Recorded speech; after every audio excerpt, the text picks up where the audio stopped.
Oh, you've been warned. Let's just start this thing while people start coming on, since we're live on Facebook. Realizing I'm getting weird blind lights through on my face, but oh well. It's too late now.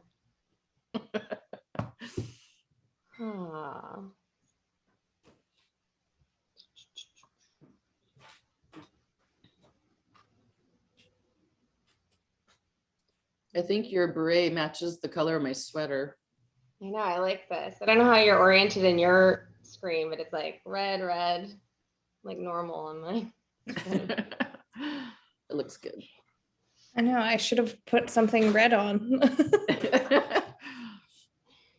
I love it. Like Kennedy looks like actually French, like very chic brunette, yeah. Like, and I'm just like, I'm pretending to be French. Never actually having been to France. It's very Emily in Paris, which I'm here for. Oh, I know. The clothes alone on that show, worth it. Absolutely worth it. Peter, I'm sure you've been to France, right? Yep. Many, many times. I don't know how many times I've been in Paris. My mom, when I was young, my mom, she was a teacher. Every summer she had 6 weeks off. And so as soon as we went into vacation mode, we packed up the car, put this tent and everything and windsurfboards on top and went to either southern France or Spain, or actually sometimes Italy. But when we were in Spain or France, we would always drive back through Paris. And there was a campground. I don't remember exactly where it was, but it was very close to a metro station. And so we would camp, and then my mom would do culture for us. And so we got to go everywhere many times, and it was just really nice. I still, for some reason, like Italy better, but I had a lot of exposure to French life and culture. No, that's awesome. I'm dying to go. When are we starting? Are we starting? We are starting. It's just about 6, so we have some people logging on, but we are already live on Facebook. So I might wait another minute or two to just keep, just till we start officially. But yes, people are watching. Hi. Hi, yeah. Welcome. Gotta watch the time, you know. Oh, goodness. Yeah. I have this other camera. It makes it hard to see who's all on. So far, we have a few people. It's just now 6 o'clock, so here's hoping. Yeah. Sorry to make you hurry up and wait. I'm just getting thirsty. I've been so nice, so good all day. I know. Time. It's time. Well, I guess we can do intros now that it's 6. Welcome all who are here. Welcome back if you've been with us before. I am Liz Kravitz. I tend to moderate these things. I do our social media and copywriting at Evoke Winery. We have Peter, our trusted leader, our president and owner in the Barrel Annex. We have Linda, our customer care bear. You've probably talked to her on the phone once or twice. And we have Kennedy, who is our new Bend tasting room manager. She's not new to Bend, but she's the new manager. So we're excited to have her on to chat about all things Bend and to give her a big round of applause for that. Great. Well, let's get started. We can talk a little bit about the wines and the order we'll be tasting them. So we're going to start with our Making Waves Albarino, followed by our club wine, our September club wine, Simple Pleasures Cabernet Franc, our 2018 O Sangiovese, and then we're going to save the sweetie for last, which is our Carpe Diem. So typically you drink sweet wine last because it's kind of like dessert, but also just for your palate's sake, it's hard to come back from a sweet wine. So we like to kind of wrap things up with that. But yeah. Cool. Well, I guess we'll dive in. I will launch a little bit of info about our first wine, Making Waves. Okay. So it's our 2020 Making Waves Albarino. Evokes notes of Meyer lemon, passion fruit, and enjoying the ride. So this spent 3 months in stainless steel and has about 13.5% alcohol. All right. Nice. Can we pour? I'm thirsty. Yes, please. These ones are easy. Crack them and go.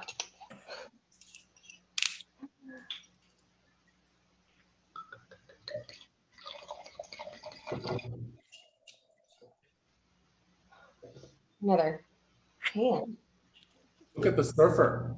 The label is so, can you see that? I don't know. I know. This is like the drink of summer, honestly.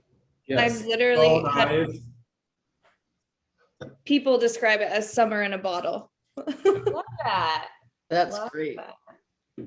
What do they say? It evokes feelings of summer? Is that what it is?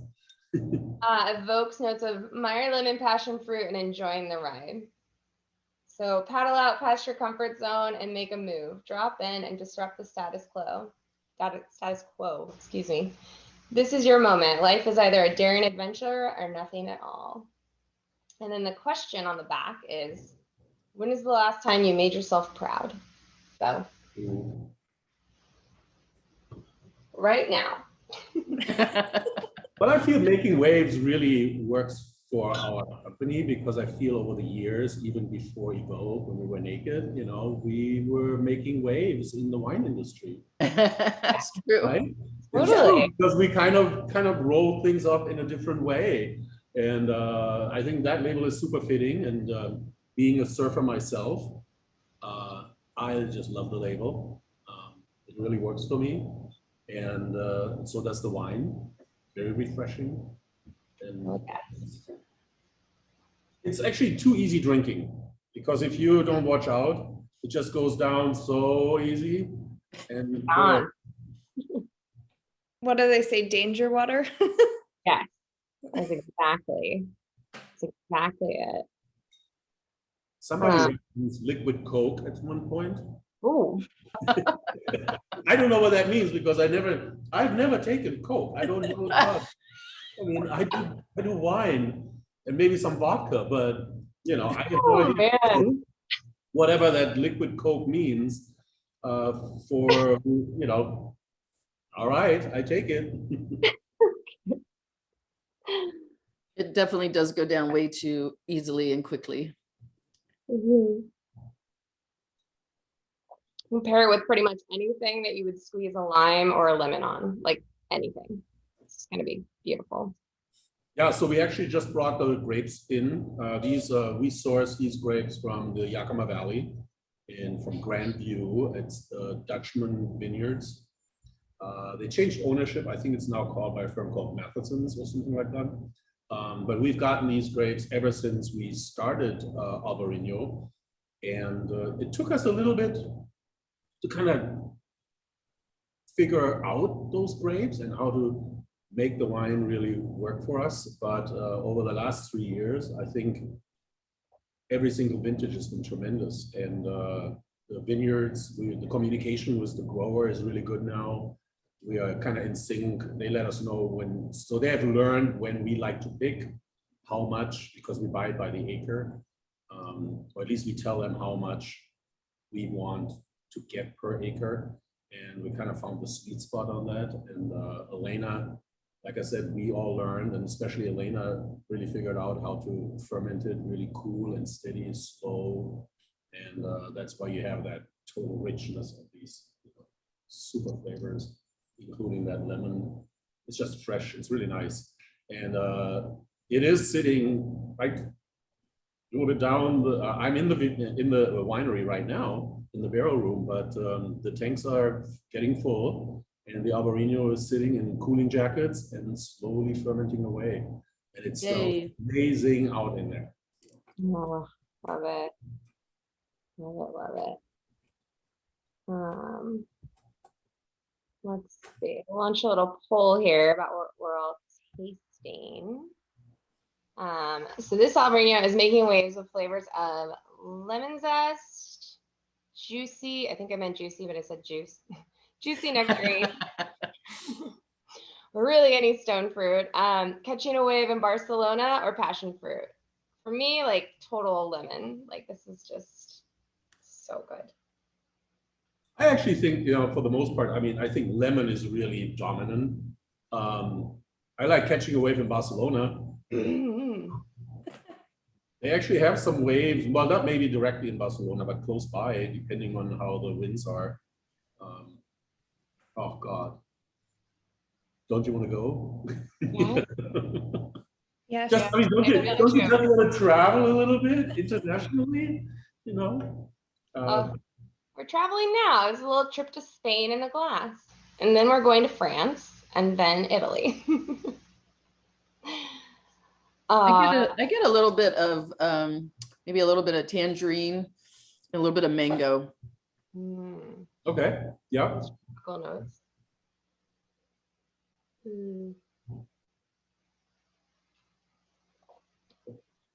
Looks like most people are tasting lemon, but no one's surf's not up in Barcelona apparently, so that's okay.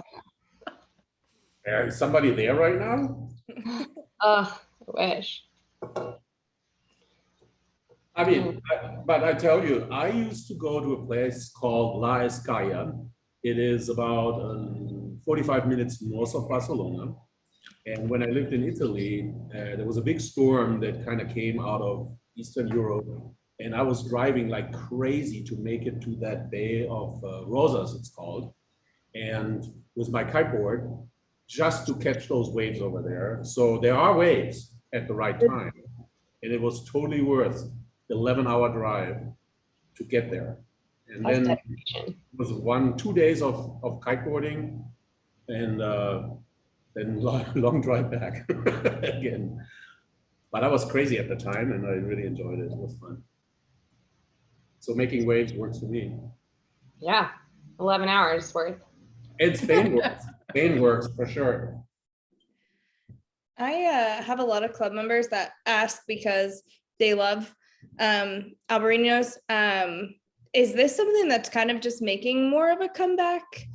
Because I feel like maybe you didn't see as much of them in the last couple of years and you're starting to see more, or maybe that's just a misconception in like the Ben tasting room, but I feel like I get that question a lot. I think that it's gaining a lot of popularity in Oregon and Washington because more and more growers are growing it. It's definitely grows really well here. And so, I mean, I don't think it's really a comeback. I think it's just been gaining momentum and popularity, and it's such an easy wine to drink. Like anyone who likes a soft, smooth white wine, it's just going to appeal to so many people. It's just so easy to drink, so it's gaining popularity, I think. I think you're right. And I do believe that initially a lot of people shied away or wouldn't even try. I think Albarino has been around as a grape, but not been appreciated because a lot of people thought it could be a sweet wine for whatever reason. Maybe because the first Albarinos were made in America were tended to be a little sweeter, but now they're made more dry. And people are discovering that they can branch out from Chardonnay, stainless Chardonnay, and Pinot Gris, and find Albarino with a very similar structure, and it can be a dry wine. It doesn't have to be sweet just because it smells a little bit, a little bit more floral or a little bit more. I think it has. When you first smell it, it could be construed as being a sweet wine very easily, but now people, I think overall people are gaining some understanding of what winemaking is all about, and traditionally sweeter wines don't have to be made sweet, and I think that's where it's coming from. People appreciate just the fruitiness now. I think that's great. It's like Pinot Gris, but a little more interesting. Like Pinot Gris that lived in Spain for a year, More life experience. The sophisticated older sister of Pinot Gris. There you go. She knows some things. She got great advice. Just good stories. Great at a party. Love that. Okay. Well, should we move on to Cobb Franc? Simple Plaisers. I can't help but say it with like a French accent sometimes. I'm like, Simple Plaisers. I don't know what that's about. It's ask Angela in the tasting room. She's like, can you just be normal for a second? Did you practice your French accent, Liz? Yes, oui. Bonjour. Okay. Let's share a little bit about this guy while we're opening up. Maybe? Well, here we go. Simple Pleasures. So Cab Franc, hence the French theme, Bordeaux varietal. Evokes notes of strawberry, spice, and hot pastry right out of the oven. So this is coming from the Columbia Valley, 20 months in neutral oak. It's about 14.5% ABV. Let's see. Let's see. This is forget fancy. It's the little things that make life sweet. Savor the moments that bring a smile to your face and make time to indulge in life's simple pleasures. And then the question is, tell me a story. When were you last surprised in a good way? Lots of surprises this year. Not always great.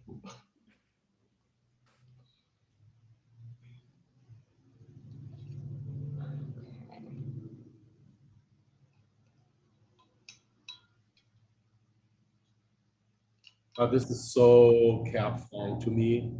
It's like it's interesting that there's always a lot of fruit, but to me there's this how do I say? There's always a little bit of a minerality, almost like a stone aspect to it, I don't know. I call it minerally, but that's how I distinguish between cabs and Cab Franc, because they can be very similar because they're the same, father and son, so to speak. But the mineral or the stony aspect of Cab Franc always kind of sets apart for me and makes it much easier to kind of separate.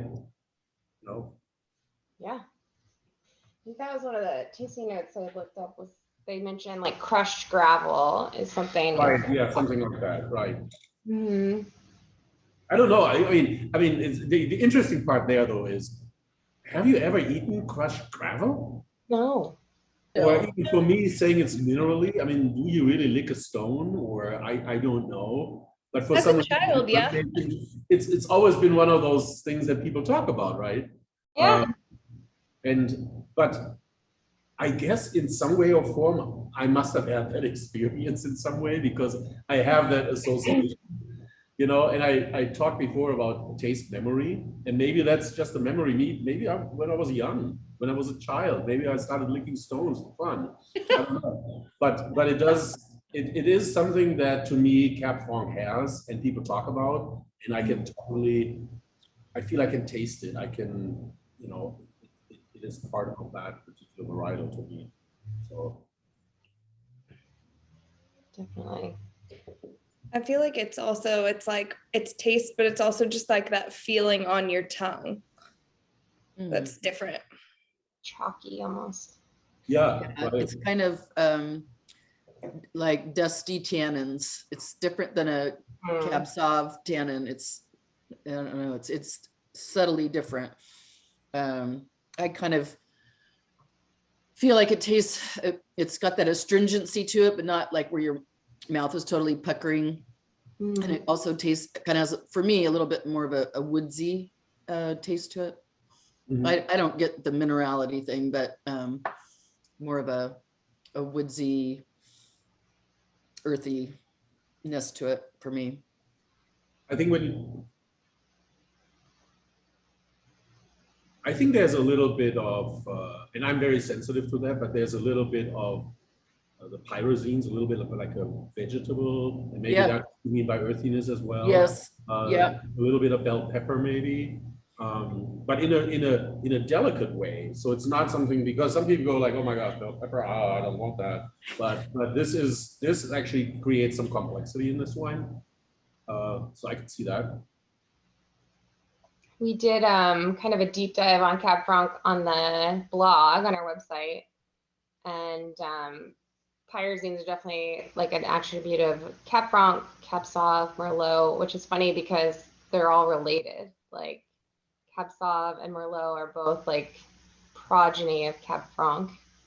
And then the extreme, you're talking Carmenere, right? That would be the extreme of those when it comes to pyrazines, you know, the bell pepper flavors and spices. But I think it was Cab Franc. I mean, some people associate a little spice with it too, like a little bit of cayenne spicy pepper at times. I don't feel it too much in this one, but there's maybe the astringency, Linda, that you were talking about, has a little bit of that spicy aspect to it.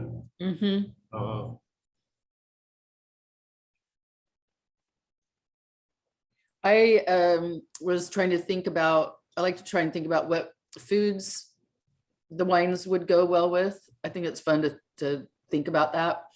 And I think a lot of people like to know, you know, what would this wine go with? And this is, Cab Franc's a little bit different. And, but I thought about this, and I don't know if you guys will agree, but I think this would go really well with grilled cheese sandwiches and butternut squash soup. Okay, butternut squash soup, maybe I'm not, I mean, you know, but the grilled cheese, yeah. It just go, I mean, there's certain cheeses like Jack cheese, I think goes really good with this. And I like to make my grilled cheese sandwiches with like Monterey Jack cheese being one of them. And I think vegetables, like roasted vegetables, is a good fall wine. So it's perfect that it's one of our featured club wines, because I think it's perfect for the fall to go with roasted vegetables. It doesn't really need to go with like a meat, but I think like roasted squash or sauteed mushrooms and some cheeses, this pairs well with all those things. And I have not eaten. Well, Me either. I have not eaten. Well, I have my snack tray is right here. Oh, girl came prepared. Oh my gosh, Linda. No. Nice. Making We you should have done hungry. it at your house. Don't you know, I always have food when I do wine tastings, because I like to experiment with pairing different foods with the wines. It's fun. Thought you made that for your husband when he comes home. He'll probably want to eat some of that. The boys want to eat some of that, but I'm not letting them. So mental note, make myself a cheese plate for next tasting. Well, I have, you know, I kind of thought about what will go good with these wines. So that's what I have on the plate. I have some salami, some pepperoni, some Jack cheese, cheddar cheese, some cantaloupe to go with the last wine that we drink, and some green beans and olives and tomatoes. There you go. Oh, I mean, I love speakers, you know, gosh, got it all planned out. I love it. And I do have some potato chips too, because you have to have your salty, Always. savory. Yep. Cover all the bases. Well, let's see what other people are tasting here. See, this Cab Franc is simply pleasurable, has simply pleasurable flavors of bell pepper, strawberry jam, raspberry, eating a freshly baked croissant on the banks of the Seine with a view of the Eiffel Tower.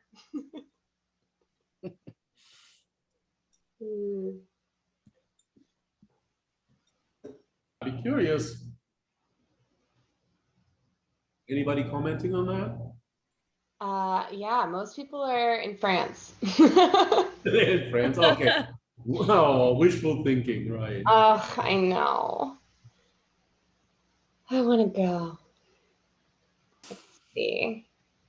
We'll cut it short here and take a look. Looks like it's a tie for raspberry and hanging out on the Seine with a strawberry jam and bell pepper to follow.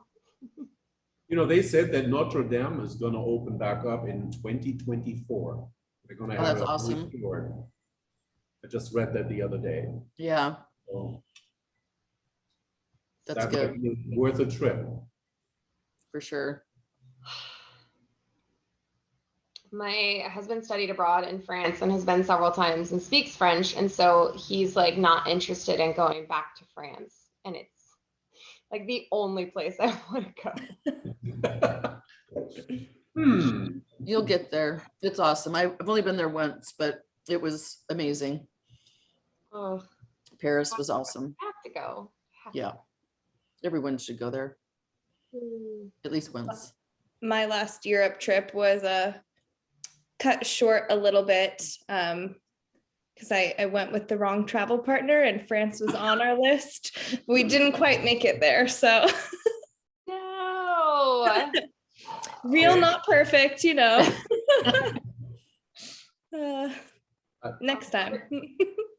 Where did you guys go? We did London, Ireland, Scotland, went to Amsterdam and Germany. Oh, wow.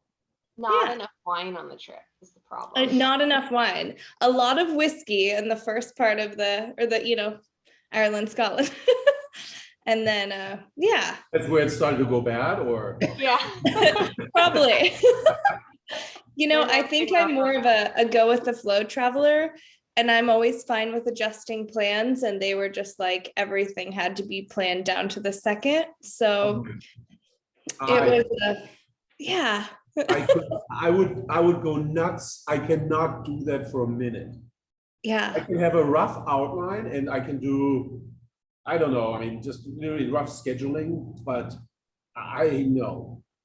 I like to actually, I don't know how possible it is now because of the rental car situation, but I would love to fly into wherever, Paris or whatever it is, get a rental car and start then traveling at my leisure with maybe some deadlines that I have to be wherever at a certain time, but in between I have room and space to move.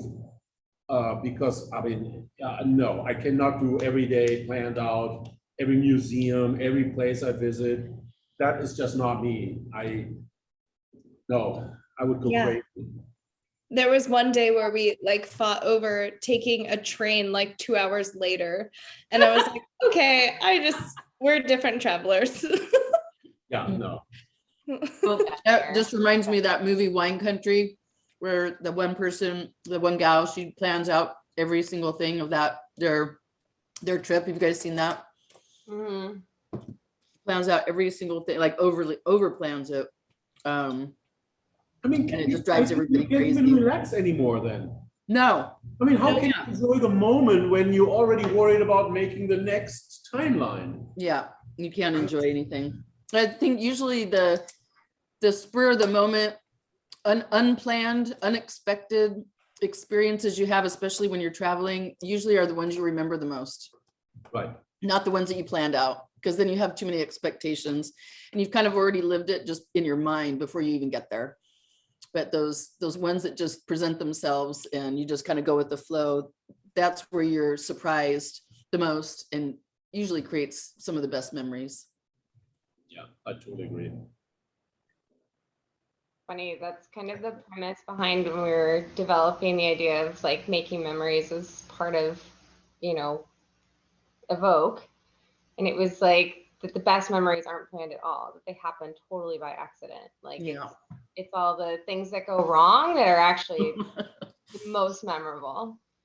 And yeah, it's so true. So funny. It reminds me of the only time I went to France. We went on a little excursion to see Monet's Giverny, and there was this huge line to get to walk through his house and see his studio and everything. And we were like, we're gonna wait in this big long line. We're like in this beautiful place. So we just grabbed a bottle of wine and some bread and cheese. And we walked around to the field behind the house. We just had our own little picnic and fell asleep and took a nap. And it was like the best. I'll never forget that. It was awesome. And it wasn't planned. We just kind of went off on our own path. And it was probably better than what we would have seen anyway. So definitely 100%. You took a nap in Monet's backyard. That's amazing. Everyone's seen his studio. No one takes a nap in his backyard, Linda. That's amazing.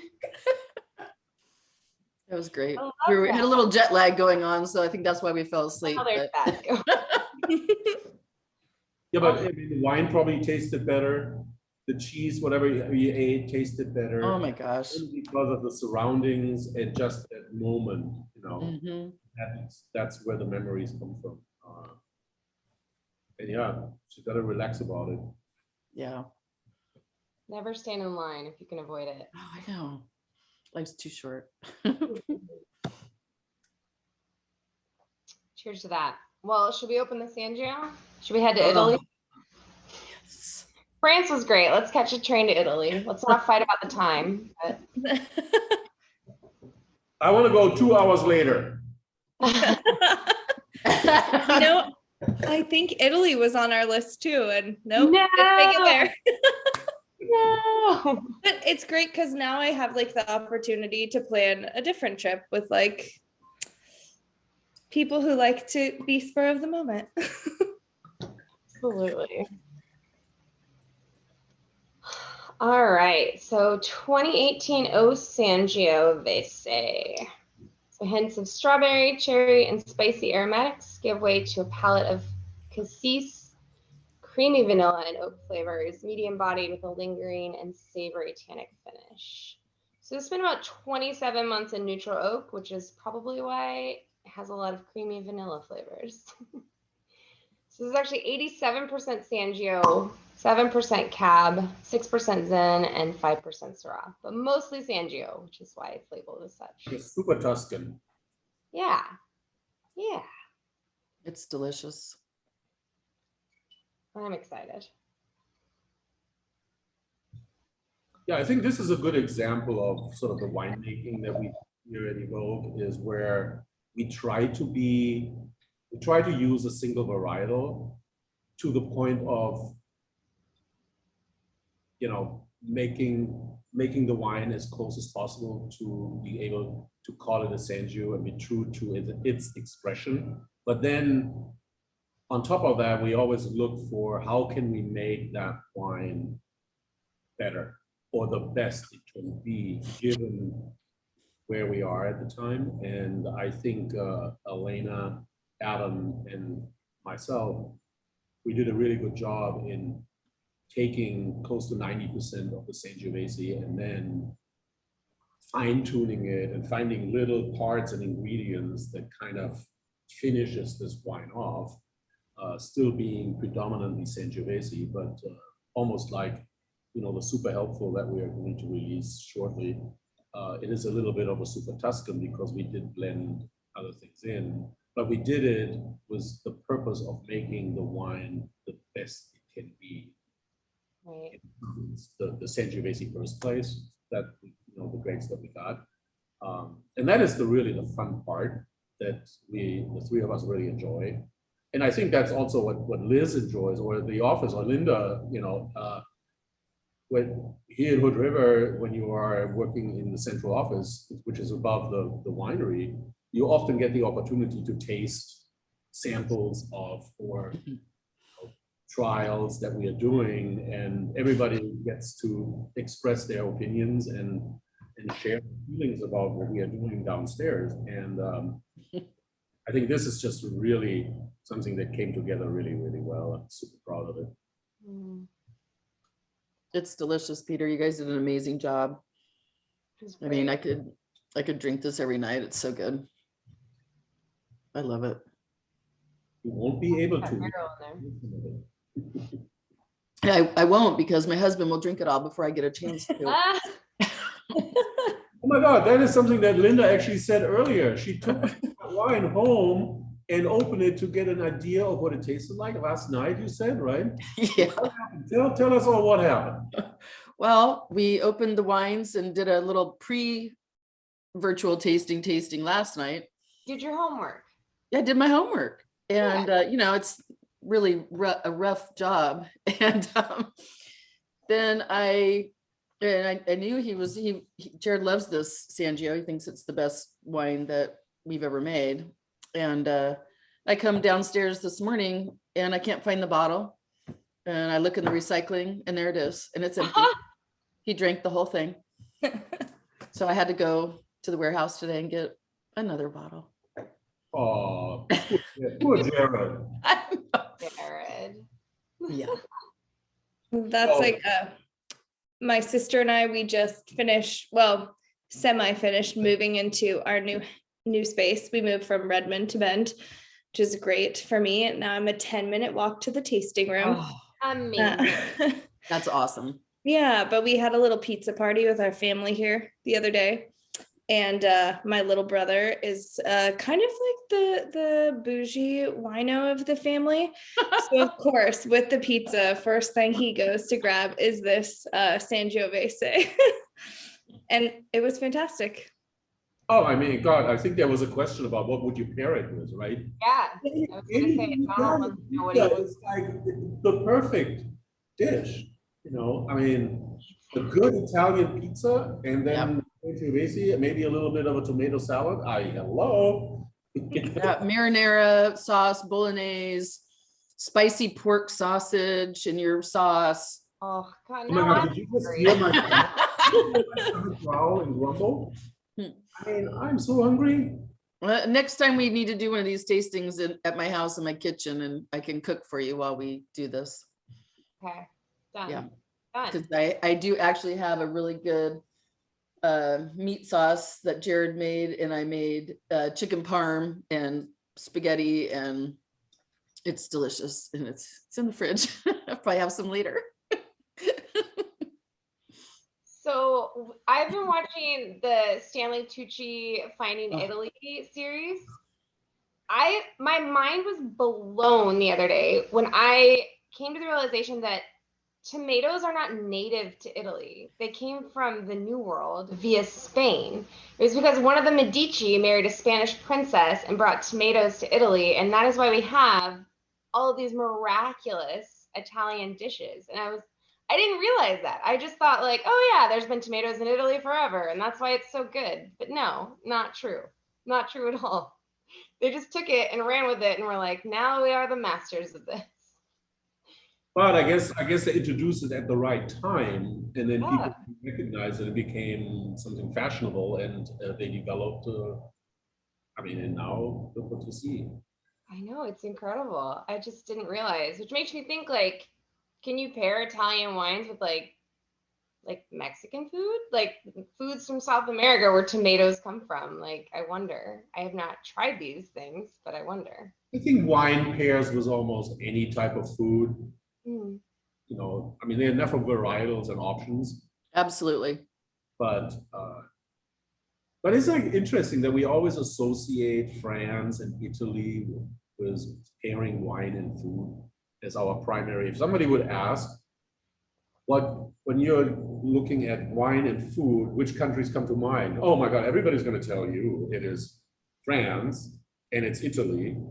And then maybe somebody's going to throw in Germany because they know about Riesling, right? Mm. But nobody's going to say America or England.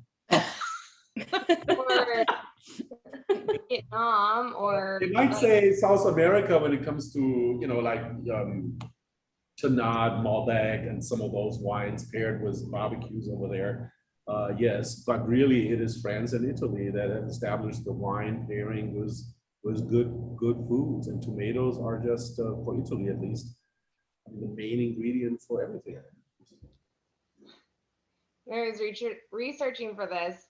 One of the notes on Sangiovese was, it's like drinking an entire like Italian restaurant menu in a glass. That's hilarious. That's a pretty good description. Right? It's like, that's awesome.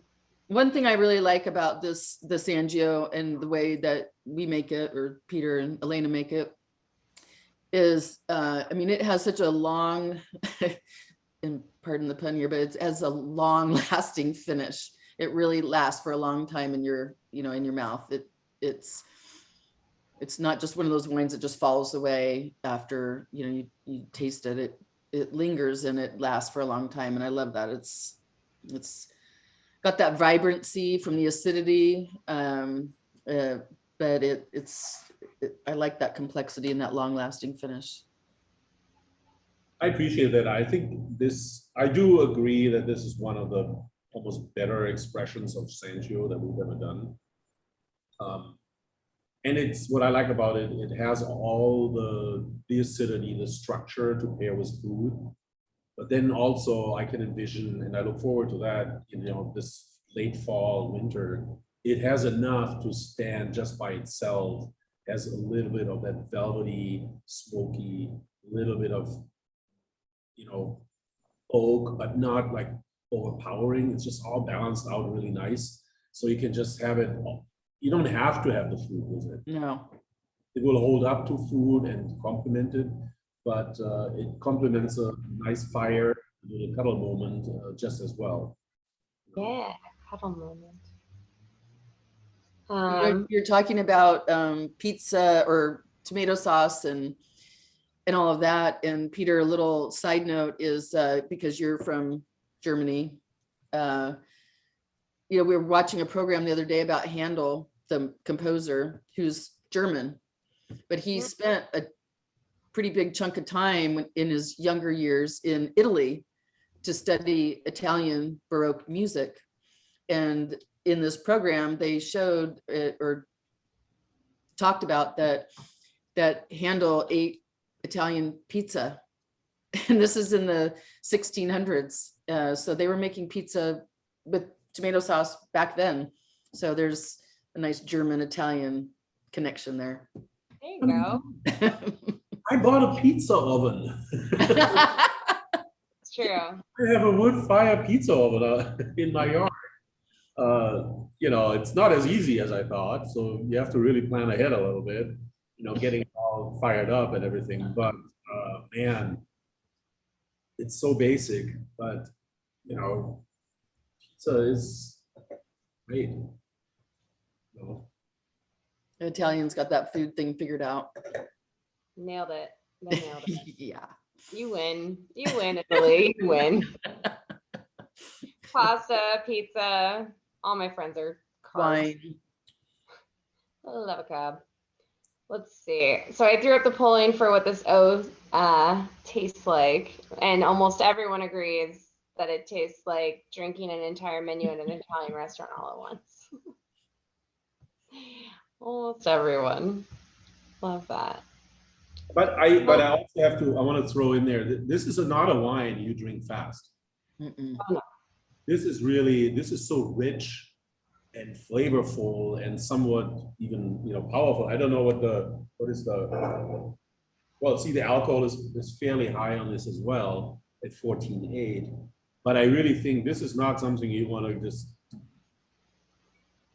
butcher in a way, by just drinking it too fast. I mean, this is really something to savor with food or on its own, but really take small sips. Just let them, like Linda was saying, it lingers, it stays with you, and it kind of develops over time, and it just doesn't leave you behind. It just literally, it's a long story. It's lovely.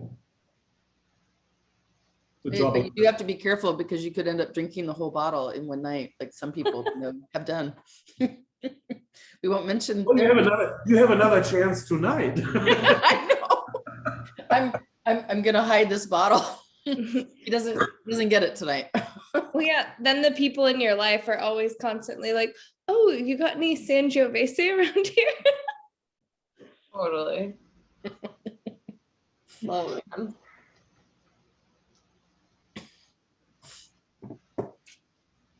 I know. I'm like, I just want to sit with this for a little bit longer, but This is a great fall, winter red wine. Like Peter said, it doesn't have to be paired with food to bring out its full expression. You can just drink it standalone, just for fun and enjoyment, relaxing in front of your fireplace or enjoying a sunset with your partner and just savoring the wine just by itself. It doesn't need food to bring that out in it, which I always appreciate that, even though I love pairing food with wine, but it's gonna go well with your cheese platter there. no, I'm so jealous. But it is true. You can just drink this by itself, and it doesn't need food to make it to bring it out. It's a great standalone red wine, and it's easy to drink, but it is complex, and it does have that, it's got a really like kind of a warm, almost, it's got a warm mouthfeel to it. So you almost kind of don't want to eat sometimes with it, because you want to just enjoy that and savor that feeling. So is all Chianti Sangiovese, but not all Sangiovese is a Chianti? Is that how I understand that? Okay. All right. It's not like a blend, like all Chiantis are like mostly Sangio. I think I don't remember exactly the percentages, but it has to be very high. I don't know if it may even have to be close to 100%. Or a Chianti to be called, be a Chianti. And then I think it has to do with a certain region as well. Yeah, and I mean, it has to be from the Chianti region, and it has to be made in a certain way. And yeah, it has to have a certain percentage of Sangio in it. It's not just, it has to be made in a certain method from the certain place with a certain amount. It's all very strictly regulated. But you're right, Liz, not all Sangio is Chianti. But a lot of it isn't,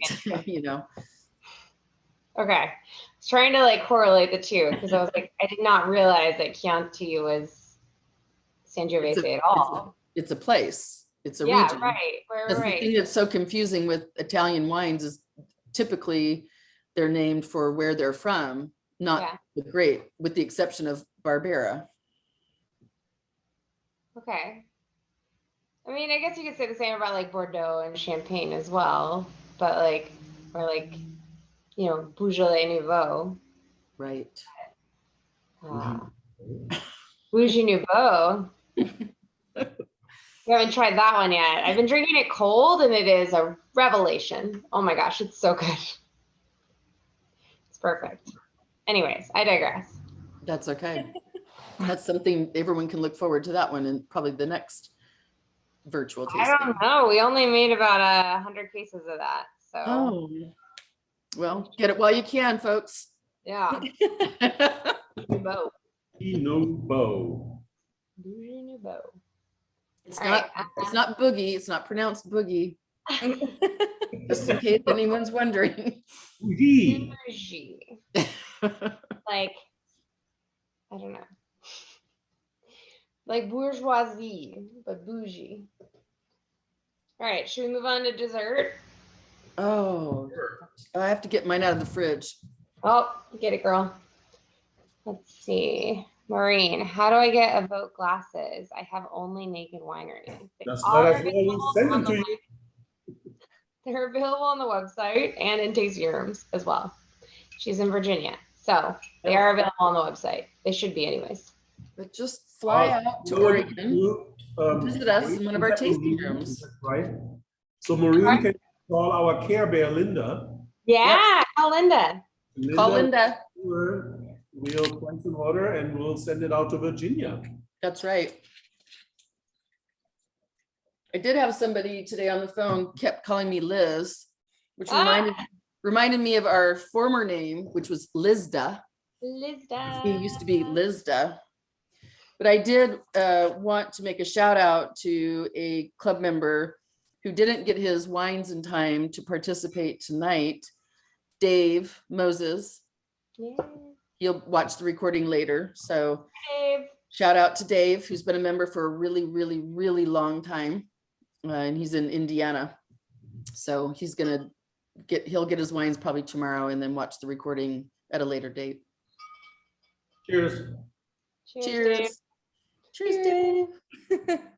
So this is Carpe Diem. It is Carpe Diem. Let me share the little Oh my slide God. on this guy. 2019, it is 60% Riesling, 35% Viognier, and 5% Muscat Autumnal. It's about 3.5% residual sugar. So that's not terribly sweet, but a little bit sweet. It smells fantastic. Oh, I mean, you can smell the Riesling, you can smell a little bit of that petroleum characteristic of Riesling. Oh, yeah. I think it smells like Yeah. an explosion of tropical fruit and powdered sugar. Oh. But like coming out of an exhaust pipe. And that, It's that Riesling, you know what I mean? Like it's not I bad. know. It's part of it. It's good actually. I mean, the nose is flippin' fantastic. Gosh, that really does smell like a Riesling. Wow. Somebody's probably gonna say, why is Peter so excited? I am. I don't taste sweet wines that often, so I'm really excited when I get to, and then I'm really positively surprised of how well we made them and how they've held up and how they really bring out some of the characteristics of the ingredients, the portions of it. And I mean, definitely get the Riesling, you definitely get a little bit of that Muscat. It's awesome. It is sweet, but not sugar water. You know, No, it's- not at all. This makes me like kick myself a little bit for not drinking more like sweet wines, especially after like to like finish everything up. This is just like so lovely. And I always am like, oh, I don't like the sweet wines as much, but this is just like the perfect hitting the spot right at the end. Oh man. Sweet. Actually, it pairs with so much more, which is the crazy thing. Like it's one of the we did an experiment with the marketing team where we did kind of like the flavor wheel and like paired different wines with different sort of flavor attributes. And the sweet wines by far and away paired with more things than anything else. It's amazing. I mean, I'm a fan of curries, Thai food, spicy foods in general. You know, sweet wines work for that really well. And Oh, what I absolutely. find interesting as well is, you know, if you don't really think about it as sweet, you think about aromatics, and then you can really chill that wine down quite a bit. And it kind of takes away a little bit of that sweetness, you know, initially. And as it warms up, it feels a little sweeter, but it's so easy to drink that way, you know, get all the good, but you don't have to dive into a warm, sweet wine. You know what? I don't know how to say that, but I think Yeah. wines, when you cool them down a lot, they don't appear as sweet. It's sort of, you get your palate used to it, and then it just gets better and better and better as it warms up a little bit. Yeah, and then really nice spicy Thai food. Yeah. Yes. so I'm pairing this right now, and I pre-planned this with some very, very ripe, juicy cantaloupe. That works. Oh my God. It's so good. It's delicious. Yeah, so sweet is great to pair like with like, so sweet with sweet things or with spicy things.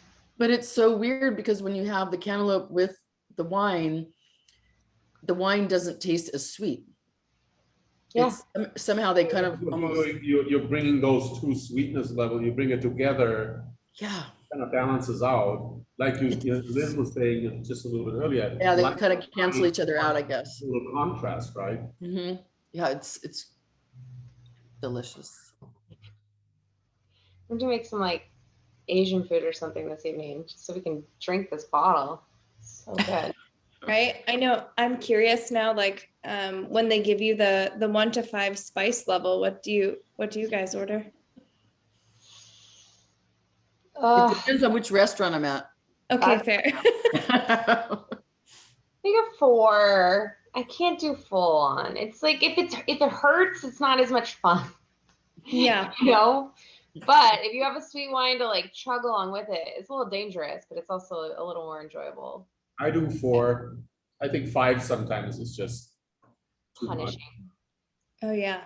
I'm like a 3 or like maybe a 4 if it's something with like coconut milk in it or something that like makes the spice not as much, but I kind of err on the side of 3 and I can always add more spice if I need it.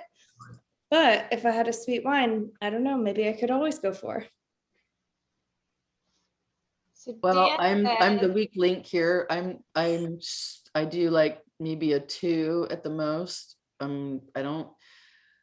like spicy food, but at a certain point, if it kills my whole palate, then I can't taste the rest of the meal. So Yeah. I guess maybe I don't know. I tread lightly in that department. Put it that way. I love this. I do. I really do. But there are certain restaurants, you have to know their scale, because every restaurant is different. So you can go to one place and say, and I know there's places here in Hood River, I can definitely say a 3 and it's just fine. But we were in Seattle not that long ago this summer at a Thai restaurant, and we ordered it mild, and it was off the chart spicy to the point where I couldn't even eat it. Gosh. But that's because was the mecca for Thai food and Indian food. And so it's just a whole different ball game. So you got to know your audience, I guess. Totally. True. Let's see. Dan is saying, so I'm from the Midwest, and a lot of people here enjoy sweet wines with all kinds of food. Why is it not considered more widely? I wonder.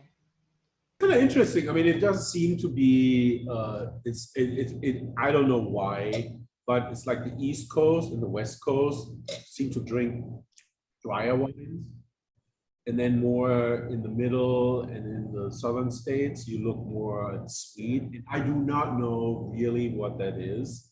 If it has to do with culture or immigration or where people come from or availability of wine in general, I don't know. But there seems to be a geographical issue, and I honestly don't know exactly why. But yeah, I mean, we are talking to some people in Minnesota right now, and they are telling me they want to buy sweet wines from us. Mostly, they want high-end orgasmic wines and some cab and some stuff and Sangiovese. But then they said, the everyday wine, I want sweet. Can you make more sweet? And it's interesting. But we find that also, honestly, it's not scientific, but I would have to say that if you tell people, you don't tell people which wine to like or that it is a sweet wine, and you just give it to them. And even like in a cooler, slightly cooler temperature, I bet you 3 out of 5, everybody not knowing what they're tasting, they would actually say, oh my God, I like this wine really well. And when you tell them later on that there's residual sugar and it's really high sugar, they say, oh no. But in actuality, they actually just told you that they love the wine. So I think overall, people actually prefer sweeter wines to drier wines. And I think the people who claim that they like high tannins and really dry wines, it is a forced, acquired knowledge and taste. I think naturally everybody wants to pick something sweet. That's just human nature. Well, there is a little science behind that, Peter, actually. Okay. Taste buds on your tongue that sense sweetness are on the front part of your tongue. So the first thing you taste when you taste something sweet, it hits you right away. So it's an instant kind of gratification scenario. And the other taste buds that are further back, it just takes longer for those to register. So that first taste, you get that sweetness right away. So there is a connection with the tendency, especially for like babies and young, children. That's why they go for this sweet foods or like sweeter foods, is because of that, where your taste buds are located. So there is science to that, actually. But I think the sweet wines make wine accessible to a pretty broad audience. And then as people's tastes evolve, which everyone's do typically with wine or food, we all know that, then over time, your tastes kind of change, or you're willing to be more adventurous and experimental. And then you open yourself up to trying something a little different, whether it's a little fruitier or a little, you go to the dark side, or it's a little more complex, what have you. So, but it's a great introduction and a great way to get wine out there to people to try it and make it accessible to a lot of people. And I actually think you're totally right, because we've seen that in our tasting rooms over the years, where people come in and say, oh my God, I don't drink wine, but I would like to try.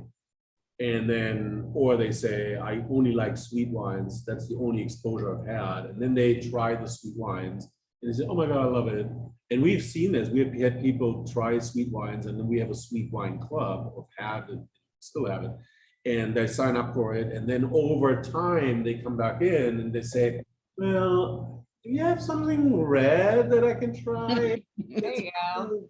Not, doesn't have this thing.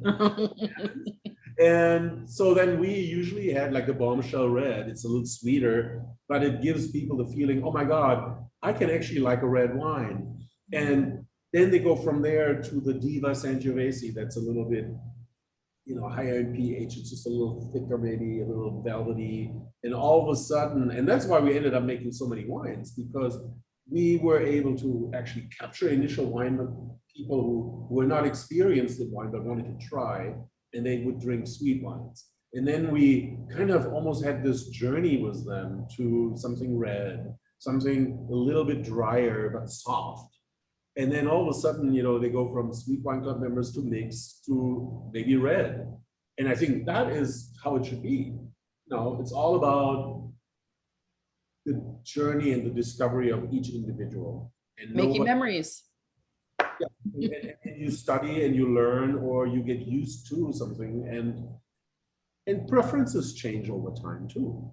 In the end, it's all about each individual and what they like. That's what they should buy and drink and pair.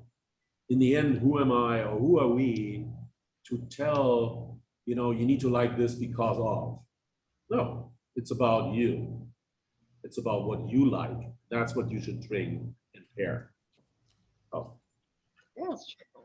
Carpe diem. Carpe diem. There goes Linda. Wish splash glass bowl. I almost forgot about it. Just a little more splash. More dessert. Let's see. This Carpe Diem seizes the day with aromas of orange blossom, getting laid in Hawaii, honeycomb, and peach rings. When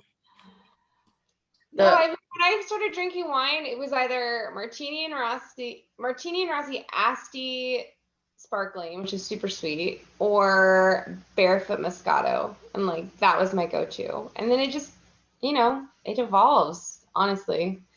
But there's this annual wine report that came out, and I feel like a couple of quarters ago, Peter, you were saying sweet wine drinkers are actually a larger portion of the market share than they used to be. There are more sweet wine drinkers than ever now. I don't seem to exactly remember the numbers, but it was curious to me that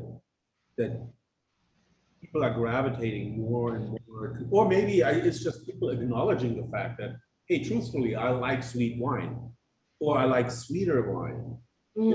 Maybe people are becoming more honest with their own taste buds, because generally speaking, Americans or people I mean, look at Lambrusco in Italy.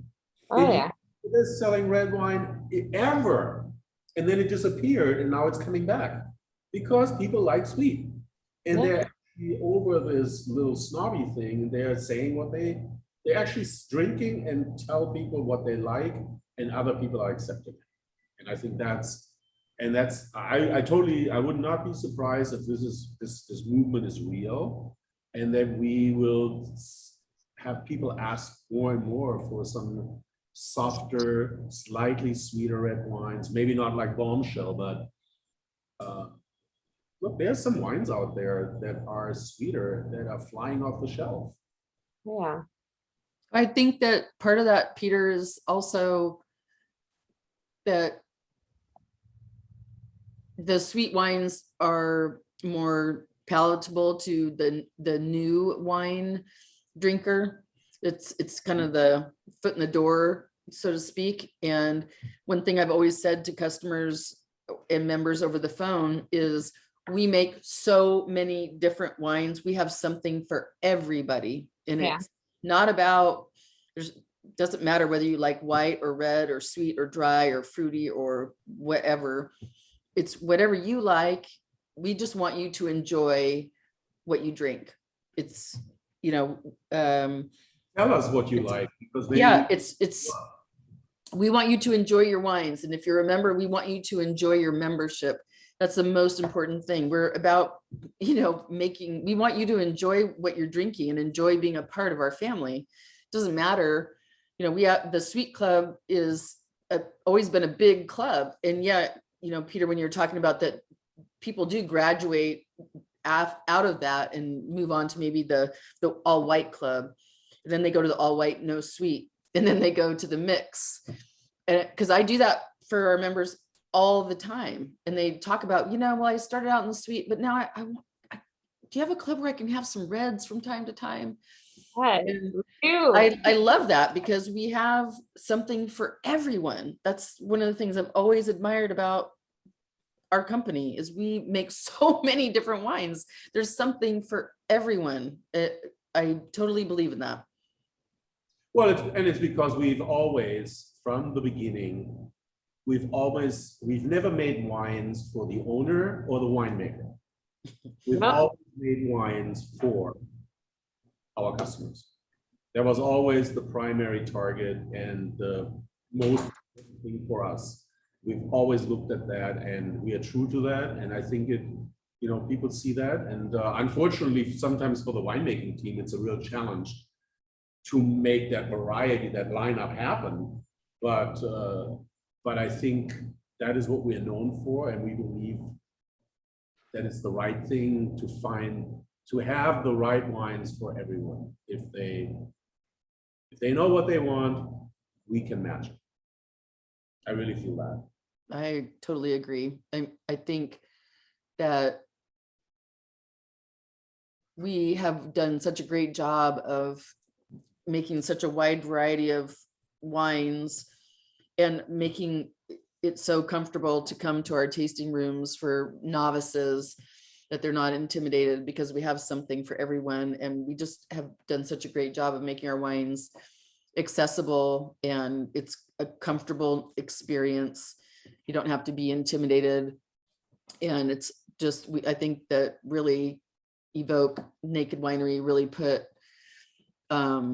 the gorge on the map in winemaking a long time ago, and we're still doing it. Absolutely. Absolutely.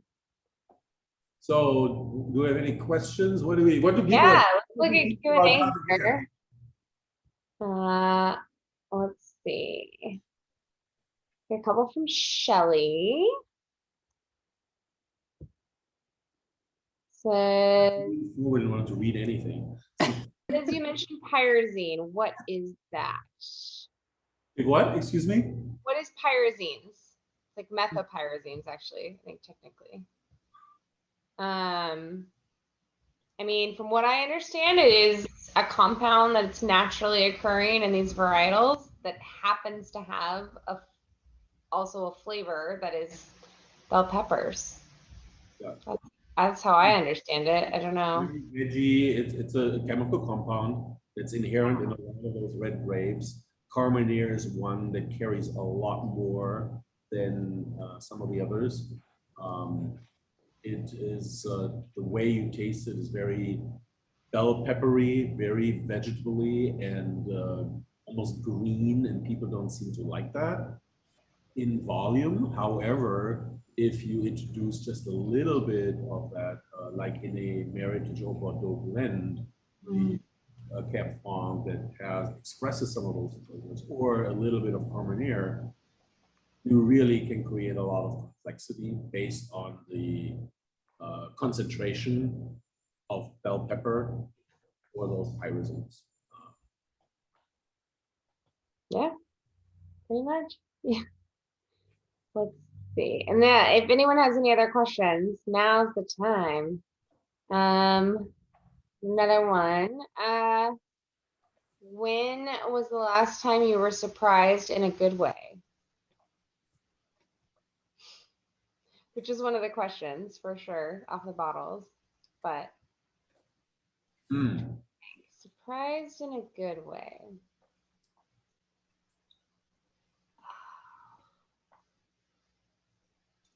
Well, I'll go first. As like, things are with moving into a new place and living in a new spot. We recently had what we thought was going to be like a larger issue with some water potentially leaking into our house.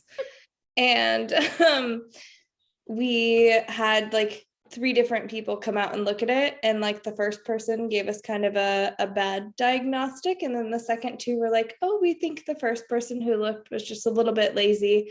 Everything looks normal. And when you're moving into a 100-year-old house, that's kind of the answer you want to get from 2 other people. So that was a really nice surprise. We were thinking it might not go that way. That is the answer you want in a 100-year-old house. Yeah. Yeah. Oh gosh, I'm trying to think. It was like mine wasn't maybe the most fun, but it was But it's definitely real. a good surprise. The relief. It's real and it's life. It's every day. It's what. I mean, I don't. Okay, what? I actually had something over the last few days. It's also not that much fun necessarily, but because people ask all the time, when are we opening our tasting room in Vancouver? And we are making a lot of progress. We are, our plans got approved, but now there are a few little things to tie up. And one of it was an issue with the city over sewer stuff. And I was very frustrated because they kind of put some rules on us that I totally understand that they have to have them, but they didn't. It feels like they didn't apply to us. And initially, I reached out to the city of Vancouver and I said, "Look, I don't see this working." And then the first response from them was, "Well, those are the rules." And I'm like, "Wait, you're just telling me there are some rules, and you're not listening to me." So they almost immediately went like, "Oh my God, I'm going to give up on this."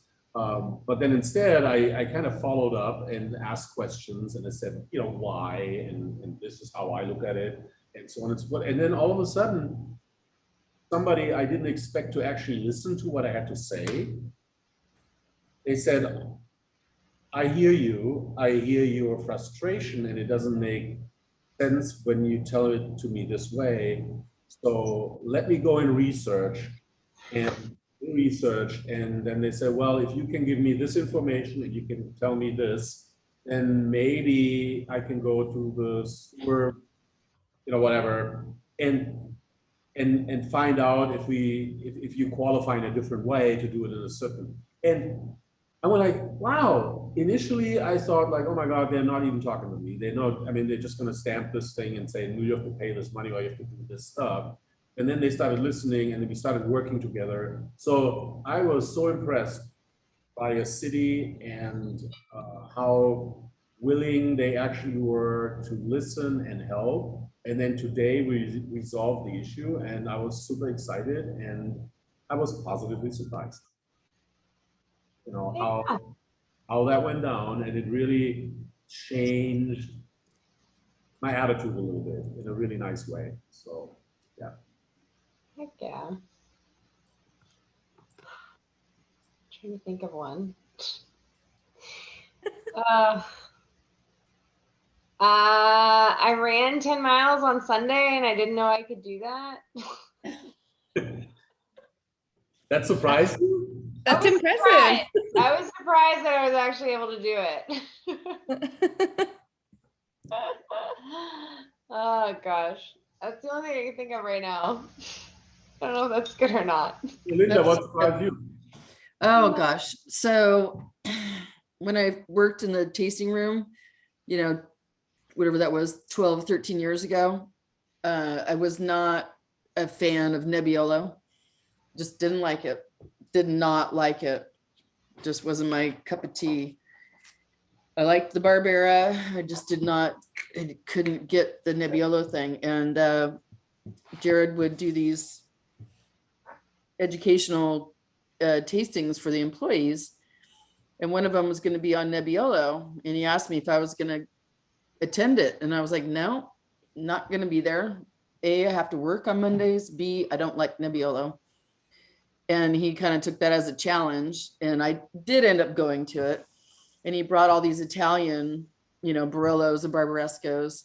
And I fell in love with it. And so that was a surprise to me because I'm a pretty stubborn person, but that's when I fell in love with Nebbiolo. There you go. Surprise in a good way. Then you went and married the instructor. Yeah. Yep. Challenge accepted.